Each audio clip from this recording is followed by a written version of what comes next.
Salut tout le monde! Si vous vous demandez pourquoi j'ai pas sorti de vidéo depuis un mois, c'est qu'en fait j'ai été prise par quelque chose qui s'appelle Counter-Strike, et c'est-à-dire que ça a pris possession de ma vie. Du coup j'ai pas fait de vidéo.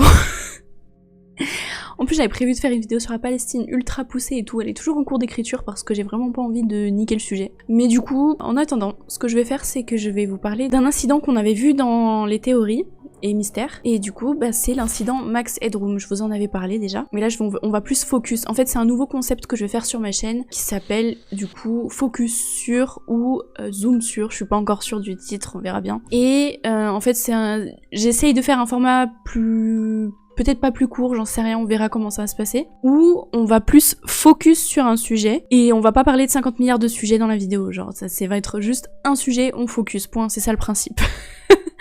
Donc on verra bien où ça mène. Je vais pas forcément parler de mystère et de théorie du complot, hein. Je vais peut-être parler d'autres sujets à un moment donné, on verra bien. Donc pour le premier épisode, en tout cas, c'est bien un mystère qu'on a vu dans la pyramide, enfin dans l'iceberg. Donc, je vais commencer par vous parler du coup de Max Headroom, l'incident. Donc je sais pas si vous vous rappelez, mais du coup je vais vous refaire la petite histoire. Le dimanche soir du 22 novembre 1987, les habitants de Chicago, en fait, ils regardaient la télé tranquille. Voilà, ils étaient en train de regarder des informations, enfin en gros le JT. Il y avait un reportage sur la victoire des Chicago Bears qui était en train de passer à la télé, sur la chaîne WGN TV, exactement. Quand d'un coup, à 9h14, pile poil, j'aime trop mettre des micro-détails qu'on s'en bat les couilles. À 9h14, en fait, il y a une vidéo bizarre qui apparaît d'un gars avec un masque, en plastique, du coup, avec des cheveux blonds, des lunettes de soleil. En fait, il apparaît, il n'y a pas de son ni rien. Il apparaît à l'écran, il gigote dans tous les sens un peu, voilà. Et après, d'un coup, ça se coupe. Voilà, on sait pas trop ce qu'il fait. Donc le présentateur du coup qui faisait le JT, il s'appelle Dan Rowan, et genre il était vraiment pas prêt à ce que ça se passe, d'accord? Et du coup il a fait, bah si vous vous demandez ce qui s'est passé, bah moi aussi. Et j'avoue que moi j'aurais pas trouvé une meilleure réponse. Personnellement j'aurais pas trouvé une meilleure réponse. Du coup le hacker on sait pas du tout qui c'est, c'est bien de ça qu'on va parler, du coup on va essayer de trouver qui c'est. Et tout ce qu'on sait du coup c'est que le masque c'est celui de Max Headroom. Donc Max Headroom, c'est un personnage qui a été créé en 1985 en Angleterre. Et c'est genre comme une IA ou quoi, il est censé représenter une technologie avancée. Genre c'est comment dire, c'est le premier représentant de l'IA en gros à la télé. En mode c'était le premier présentateur qui a été fait technologiquement quoi. Mais en fait en vrai de vrai c'était un gars déguisé hein, bien sûr. Pour citer les créateurs de ce personnage, le premier présentateur généré par ordinateur. À mon avis il y a beaucoup de personnes qui ont dû le reconnaître à l'époque parce que déjà il était pas mal connu en Angleterre, ça avait bien marché, mais surtout parce que du coup, il avait tellement bien marché qu'il y a Coca, ils ont fait une pub avec lui. C'était un personnage vraiment reconnaissable à l'époque. Vous, peut-être ça vous dit rien, mais à l'époque, voilà, les gens savaient qui c'était. Surtout qu'en vrai, les pubs, genre, ça rentre vraiment bien dans la tête. Le soleil vient de se lever, la nuit corée. En vrai, demandez à n'importe quel daron des années 80, il va vous sortir une pub direct sans réfléchir, parce que ça rentre vraiment bien dans le crâne. Bref, hors sujet. Du coup, plus tard dans la soirée, sur une autre chaîne, sur la chaîne WTTW, pas WGN TV, WTTW, il y avait un épisode de Doctor Who. C'est un truc, ça date de Mathusalem, Doctor Who. Sachez que les épisodes, ça dure encore, alors que c'est un truc qui date de... Bref, en fait, ça a été interrompu par la même personne qui portait le même déguisement, sauf que cette fois-ci, on avait le son avec.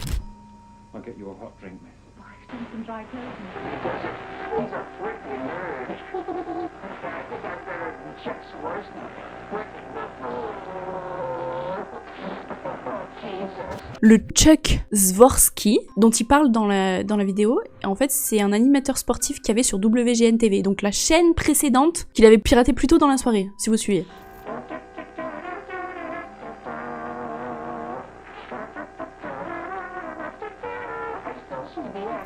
Ce qu'il est en train de chanter, c'est le générique d'un vieux dessin animé qui date des années 60 qui s'appelle Clutch Cargo. Après perso moi je trouve qu'il aurait pu faire vraiment pire hein, pour le coup, mais bon. Ils ont vraiment eu de la chance qu'il fasse pas le... Il aurait pu faire des dingueries. L'incident du coup il a vite fait le tour des JT, et là la FCC du coup elle est direct intervenue, genre quelques heures après ils étaient déjà sur le coup. La FCC si vous vous demandez c'est l'équivalent de l'ARCEP aux US, donc nous en France on a l'ARCEP, eux ils ont la FCC. Et en vrai dès que je pense à FCC, je pense à Eminem. The FCC won't let me be me, so let me see. Sunshine on MTV, but it feels so empty without me. Non, il dort, il va pas chanter la suite. Bon, pour faire court du coup, la FCC c'est ceux qui s'occupent de régulariser ce qui passe à la télé quoi. Comme ça, les gens ils mettent pas des dingueries sur les chaînes de télé, vous voyez bien que bon, on peut pas faire tout et n'importe quoi à la télé quoi. Et donc du coup, ils étaient persuadés qu'ils allaient tout niquer, qu'ils allaient direct trouver c'était qui le hacker et tout. Tellement ils étaient sûrs d'eux. Genre, en quelques heures, hein, donc comme j'avais dit plus tôt, en quelques heures, ils ont sorti que si ils se dépêchaient pas de trouver la personne qui a fait ça, ça allait donner des idées aux autres personnes, qui allaient avoir d'autres hackers, d'autres dingueries qui se passent à la télé et tout, donc voilà, donc ils étaient grave déter à direct trouver qui a fait ça. Surtout que, en fait, 1 an plus tôt, il y avait un hacker qui s'appelait Captain Midnight, qui, sur la chaîne HBO, donc HBO c'est ceux qui ont fait Game of Thrones, Euphoria, Westworld, et surtout The Wire, je vous conseille. C'est aussi bien que Breaking Bad. Bref, sur la chaîne de HBO, du coup, il a mis un message parce qu'il se plaignait, du coup, de l'augmentation des prix, parce que c'était une chaîne à la demande, c'était pas une chaîne gratuite. Et du coup, vu qu'ils ont augmenté les prix, il a hacké la chaîne, et il a mis un message en leur demandant de baisser le prix. Et par contre, il s'est fait choper, il a été forcé d'avouer son crime. Et du coup, il s'est pris une amende et 1 an de sursis. Un peu plus tard aussi, dans la même année, il y a quelqu'un qui a hacké la chaîne Playboy en mettant... en mettant des messages religieux et des rappels religieux.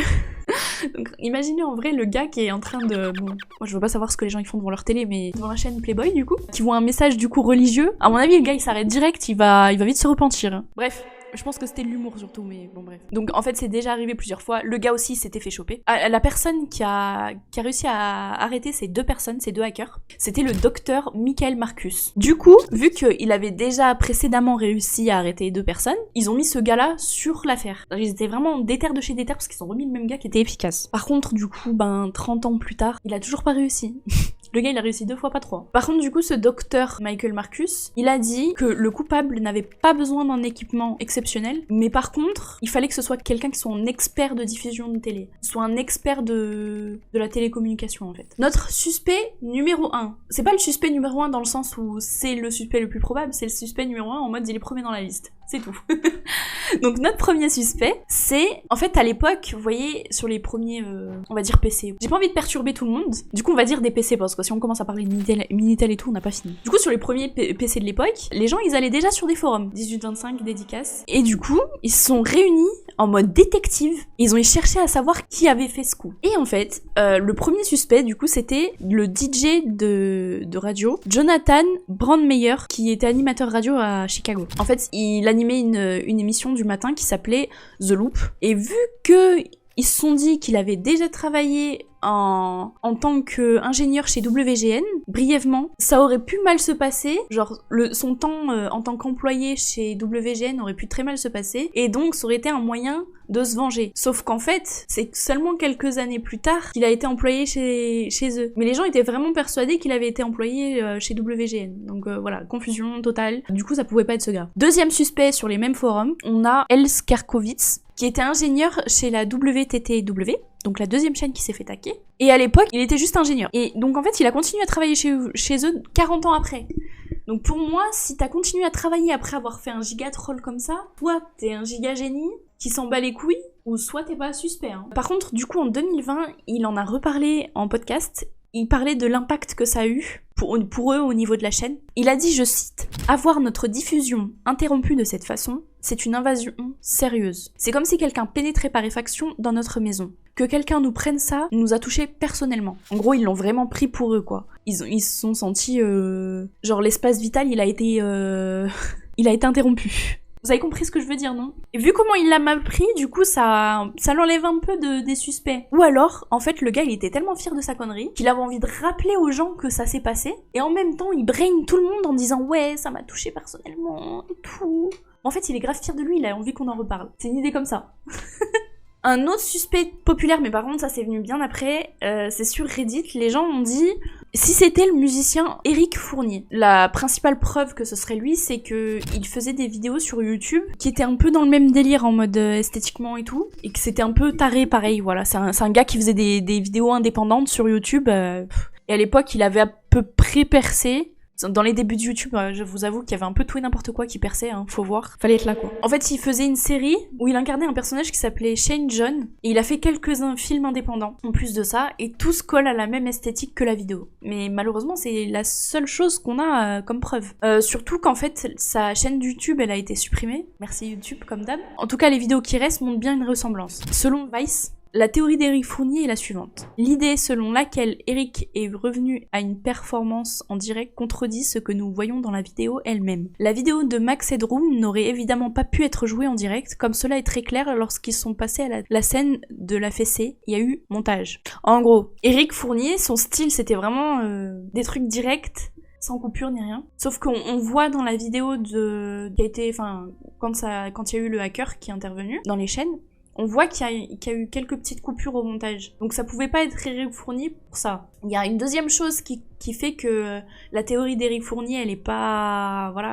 ouf, c'est que ses anciens collègues de groupe, parce qu'il avait un groupe de musique aussi à l'époque, en 1987 du coup, cette fois, ils avaient jamais filmé de clip, ils sont jamais allés à Chicago, et surtout, ils ont tous confirmé qu'ils avaient pas du tout les compétences techniques pour faire un truc pareil. Dernière chose, malheureusement du coup, Eric, lui, il est mort en 2010, et du coup il a pas pu confirmer ni nier cette théorie. Par contre, du coup, sa famille elle a confirmé sa famille elle a dit qu'il aurait trouvé ça marrant comme théorie, donc Pour continuer sur l'année 2010, du coup, sur Reddit, il y a l'utilisateur Bipo qui nous a sorti, qui savait peut-être qui l'avait fait, genre qui connaissait personnellement le pélo qu'il a fait. Dans le post de Bipo, il raconte l'histoire de deux frères qu'il a surnommés J et K pour pas révéler leur identité à la FCC ou peu importe qui voudrait encore les poursuivre en justice. En fait, J et K, du coup, c'était deux frères qui étaient grave impliqués dans la scène de hacking et tout à Chicago dans les années 80 et 90. Bipo, lui, il s'y intéressait, mais vu qu'il était plus jeune, il traînait juste un peu avec eux et tout, tu vois. Il était intéressé, il avait pas encore appris à faire quoi que ce soit, il était là... Voilà, il s'intéressait au sujet. Bien que souvent il communiquait avec eux sur les débuts d'internet, même s'il communiquait avec eux que par des dials, il y a quand même eu quelques occasions où il les a vus IRL. Et c'est pendant l'une de ces rencontres réelles qu'il a pu récupérer un peu des infos et que peut-être il a entendu qui c'était. Pour citer le post de Bipo, une de ces soirées était dans un appart dans une ville qui s'appelle Lagrange, aux alentours de Chicago, dans l'hiver de 1987. K, il vivait avec sa copine et son coloc, aussi un hacker qu'on appellera M.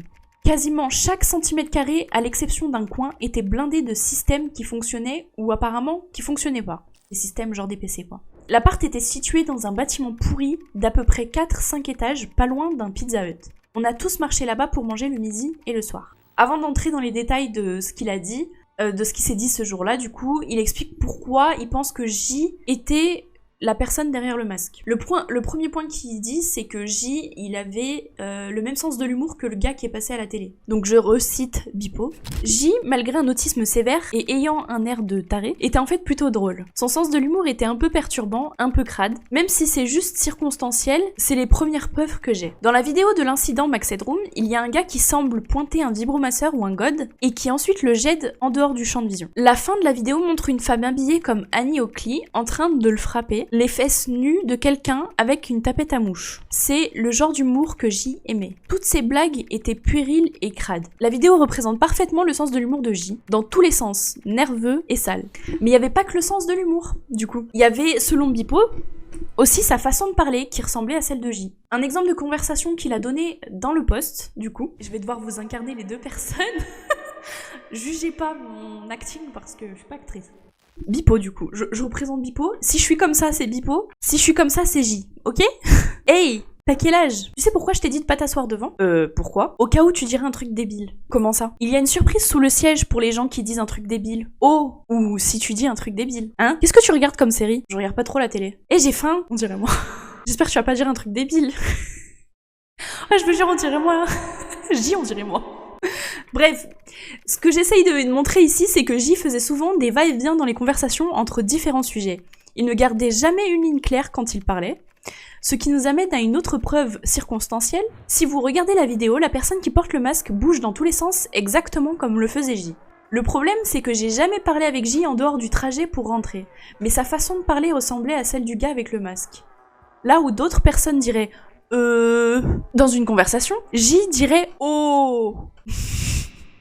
J'arrête de faire la débile, mais bon, voilà, c'est un peu rigolo. En gros, s'il galérait à dire un truc, les personnes normales, elles vont dire comme moi. Mais lui, il disait O soit ultra long, soit O très court. Donc il avait une bizarre façon de parler. Une autre petite preuve circonstancielle, c'était la connexion avec Clutch Cargo. Je cite encore Bipo. C'est un point mineur, mais Clutch Cargo est un contemporain à l'enfance de J. Clutch Cargo était un dessin animé des années 60. Seulement quelqu'un né dans les années 50 aurait pu chanter le générique. Si J avait dans les 30 ans à l'époque, 1987, alors ça fait sens. Mais comme Bipo l'a dit du coup, c'est juste des preuves circonstancielles. La vraie preuve, la vraie preuve concrète qu'il y a dans cette affaire, donc qui pourrait montrer que c'est bien J, c'est quelque chose de plus concret qui s'est passé dans la soirée. J était à la soirée à l'appart ce jour-là. Je lui ai pas directement parlé, mais j'ai surpris une conversation. Il parlait d'un plan de J. Il avait prévu de faire un gros truc ce week-end. Je me souviens du mot gros parce que ça a piqué ma curiosité. Je me demandais ce qu'ils considéraient gros. Je leur ai demandé plus tard, pendant notre dîner à Pizza Hut, de quoi ils parlaient. Qu'est-ce qu'ils appelaient gros? Et quelqu'un, probablement K, m'a dit de juste regarder la 11 plus tard dans la nuit. J'ai regardé la 11 ce soir-là, par hasard. J'avais oublié la conversation sur le gros truc qui allait arriver plus tôt. Je l'ai vu, mais j'ai pas fait le rapprochement à l'époque. Alors, en mettant tout ça, toutes ces preuves ensemble, ce que Bipo dit, je vous ai pas raconté tout son post parce que je serai encore là en train de vous parler. De 1, il pense que J était Max Headroom. De 2, il pense que K était le caméraman, du coup son frère, le frère de J. Et il pense que 3, la copine de K était en fait la meuf qui tenait la tapette à mouche et qui frappait le cul du gars, le cul nu.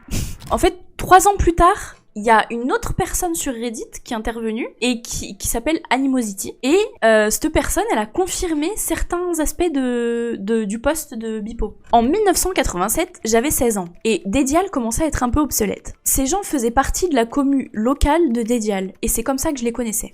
J'étais un peu intéressée par leur coloc et j'ai conduit 1 ou 2 fois à leur appart pour traîner avec eux.